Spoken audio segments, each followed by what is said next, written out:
ಲೋಕಸಭಾ ಅಖಾಡದಲ್ಲಿ ಇಳಿಯೋರು ಯಾರು, ಜಿದ್ದಾಜಿದ್ದು ಪೈಪೋಟಿ ಯಾರ ಮಧ್ಯೆ ಆಗತ್ತೆ, ಘಟಾನುಘಟಿ ನಾಯಕರು ಯಾರ ಪರವಾಗಿ ನಿಲ್ತಾರೆ, ಯಾರ ಬೆಂಬಲವಾಗಿ ನಿಲ್ತಾರೆ, ದೊಡ್ಡ ದೊಡ್ಡ ನಾಯಕರೇ ಬಂದು ಕ್ಯಾಂಪೇನ್ ಮಾಡುವಂತಹ ಎಲ್ಲ ಸಾಧ್ಯತೆ ಕೂಡ ಇದ್ದೇ ಇದೆ. ಹಾಗಾಗಿ ಆಕಾಂಕ್ಷಿಗಳಿಗೆ ಯಾರಿದ್ದಾರೆ ಬಿಜೆಪಿ ಪಕ್ಷದ ನೋಡ್ಕೊಂಡ್ ಬಂದ್ಬೋಣ. ಯಾಕಂತಂದ್ರೆ ಸದ್ಯಕ್ಕಂತೂ ಸೋಮಣ್ಣ ಅವರು ಟವಲ್ ಹಾಕಿ ಕುತ್ಕೊಂಡ್ಬಿಟ್ಟಿದ್ದಾರೆ. ನಾನು ಡೆಲ್ಲಿಗೆ ಹೋಗಿದ್ದೀನಿ, ಮಾತಾಡ್ಕೊಂಡು ಬಂದಿದ್ದೀನಿ, ಸೀಟ್ ಕೊಟ್ರೆ ನಾನು ಸ್ಪರ್ಧೆ ಮಾಡ್ತೀನಿ ಅಂತ ಹೇಳ್ತಾ ಇದ್ದಾರೆ. ಮತ್ತಿನ್ ಯಾರೆಲ್ಲ ಕಣಕ್ಕಿಳಿತಾರೆ ಬಿಜೆಪಿ ಕಡೆಯಿಂದ ಅಥವಾ ಚಾನ್ಸಸ್ ಆಕಾಂಕ್ಷಿಗಳು ಯಾರ್ಯಾರು ಅನ್ನೋದನ್ನು ಕೂಡ ನಾವು ಗಮನಿಸ್ಕೊಂಡು ಬಂದ್ಬೋಣ. ಮೊದಲೇದಾಗಿ ಬಿಜೆಪಿ ಅಥವಾ JDS ಮೈತ್ರಿ ಮಾಡ್ಕೊಂಡಿರೋದ್ರಿಂದ ಸೋಮಣ್ಣ ಅಂತ ಹೇಳಲಾಗುತ್ತೆ. ಅದರ ಜೊತೆಗೆ ಅಂದ್ರೆ ಲಿಂಗಾಯತ ಅದೇ ಜಾತಿವಾರು ಲೆಕ್ಕಾಚಾರಗಳು ಇನ್ ಕೇಸ್ ಇದ್ರೆ ಸೊ ಲಿಂಗಾಯತ. ಇನ್ನು JC Madhuswamy BJP and JDS ಮೈತ್ರಿ ಇರೋದ್ರಿಂದ ಅವರು ಕೂಡ ಒಂದು ಲಿಂಗಾಯತ ಸಮುದಾಯದವರು, ಪ್ರಬಲ ನಾಯಕ. ಡಾಕ್ಟರ್ ಪರಮೇಶ್ವರ್, ರವಿ ಹೆಬ್ಬಾಕ. ಸೊ ಹೀಗಾಗಿ ಈ ನಿಟ್ಟಿನಲ್ಲಿ ಯಾವ ರೀತಿಯಾಗಿ ವರ್ಕೌಟ್ ಆಗುತ್ತೆ ಅನ್ನೋದು ನೋಡಬೇಕಾಗುತ್ತೆ. ಇನ್ನು ಮುದ್ದಹನುಮೇಗೌಡರು ಕೂಡ ರೇಸ್ನಲ್ಲಿದ್ದಾರೆ. ಒಕ್ಕಲಿಗ ಸಮುದಾಯಕ್ಕೆ ಸೇರಿದಂಥವರು.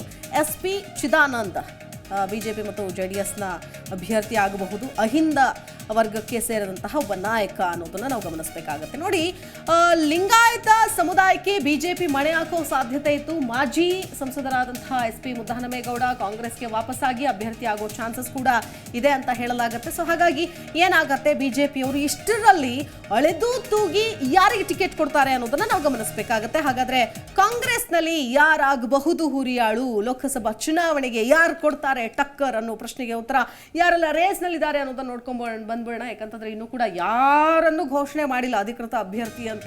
ಸೊ ಸದ್ಯಕ್ಕೆ KN ರಾಜಣ್ಣ ಸಚಿವರಾಗಿರೋದ್ರಿಂದ ಅವ್ರ ಸಾಧ್ಯತೆ ಕಡಿಮೆ, ಬಟ್ ರೇಸ್ನಲ್ಲಂತೂ ಇದ್ದಾರೆ. KN ರಾಜಣ್ಣ ಪರಿಶಿಷ್ಟ ಪಂಗಡಕ್ಕೆ ಸೇರಿದಂತಹವರು. ಮುರಳೀಧರ ಹಾಲಪ್ಪ, ಸಂಜಯ್ ಜಯಚಂದ್ರ ಕುಂಚಿಟಿಗ ಸಮುದಾಯಕ್ಕೆ ಸೇರಿದಂತಹವರು. ನಿಕೇತ್ ರಾಜ್ ಮೌರ್ಯ ಕುರುಬ ಸಮುದಾಯಕ್ಕೆ ಸೇರಿದವರು. SP ಮುದ್ದಹನುಮೇಗೌಡ ಒಕ್ಕಲಿಗ ಸಮುದಾಯಕ್ಕೆ ಸೇರಿದವರು. ಭಾರತಿ ಶ್ರೀನಿವಾಸ್ ಒಕ್ಕಲಿಗ ಸಮುದಾಯಕ್ಕೆ ಸೇರಿದವರು.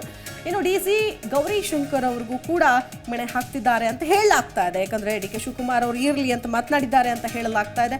ಅದನ್ನು ಕೂಡ ಕಾದು ನೋಡಬೇಕಾಗತ್ತೆ. ಸೊ ಇಷ್ಟು ಕೂಡ ಬಿಜೆಪಿ ಮತ್ತು ಕಾಂಗ್ರೆಸ್ ಹುರಿಯಾಳುಗಳು ನೇರ ಫೈಟ್ನಲ್ಲಿ ಭಾಗಿಯಾಗ್ತಾರೆ. ಜಿ ಕನ್ನಡ ನ್ಯೂಸ್ ಈಗ ನಿಮ್ಮ ಮನೆಯಲ್ಲೇ ನೋಡಿ.